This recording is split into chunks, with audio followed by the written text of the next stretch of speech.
सोलापूर जिल्ह्यातील सांगोला विद्यामंदिर प्रशालेतील पेपर चोरी प्रकरणानंतर देखील आज भूगोल विषयाचा 10वीचा पेपर नियमित वेळेमध्ये होणार आहे। तर पेपर चोरी घटनेला जबाबदार केंद्र संचालक तथा मुख्याध्यापक अमोल गायकवाड आणि गट शिक्षणाधिकारी सुयोग नवले यांचं निलंबन करण्यात आलेलं आहे। सांगोला शहरातील सांगोला विद्यामंदिर प्रशालेतून 10वीच्या भूगोल विषयाचा प्रश्नपत्रिकांचा गठ्ठा चोरीला गेल्याचा प्रकार मंगळवारी समोर आला होता।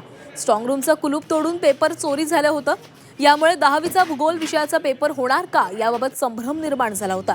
मात्र आज नियमित वेळेत 10वीचा भूगोल विषयाचा पेपर होईल अशी माहिती सोलापूर माध्यमिक शिक्षण अधिकारी सचिन जगताप यांनी दिलेली आहे।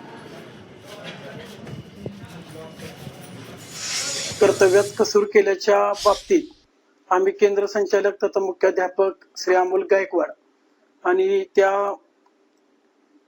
केंद्राचे परिरक्षक तथा प्रभारी गट शिक्षण अधिकारी श्री सुयोग नवले यांना आम्ही निलंबित करत आहोत आणि उद्याचा पेपर मात्र नियमित म्हणजे आपले जे 11 ते 2 वेळ आहे त्या वेळेमध्ये होतील।